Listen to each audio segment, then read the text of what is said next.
Au rythme où on en est, le calme tardera à revenir à Harare et ses alentours. En effet, des vagues de protestations ont éclaté au Zimbabwe et le pasteur Evan Mawarire, accusé d'en être responsable, a été arrêté avant d'être finalement relâché.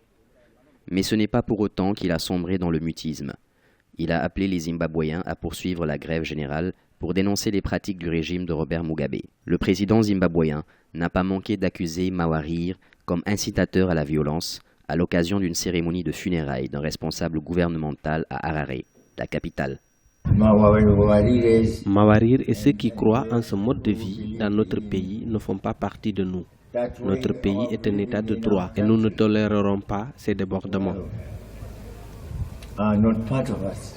Premier ministre 7 années durant, Robert Mugabe, qui a grandement contribué à la lutte pour l'obtention de l'indépendance du Zimbabwe, devient président de la République en 1987. Depuis lors, il a été réélu à plusieurs reprises, dont l'élection de 2013, la dernière en date.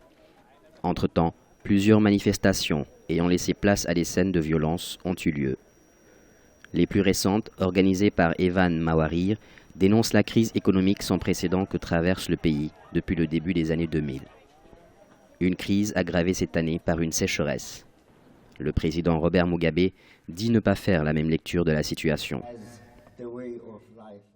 You can't urge people to adopt violence. Vous ne pouvez pas appeler les gens à recourir à la violence, à des manifestations violentes et à en faire un mode de vie. Non. Nous dirons non. À jamais non. No. We will say no. Encore inconnu au Zimbabwe il y a quelques mois, le pasteur Evan Mawarire a créé un tout nouveau mouvement citoyen de contestation dénommé This Flag. Ne s'étant toutefois jamais pris directement au président Mugabe, il a affirmé la nécessité de trouver des moyens pacifiques pour résoudre la situation.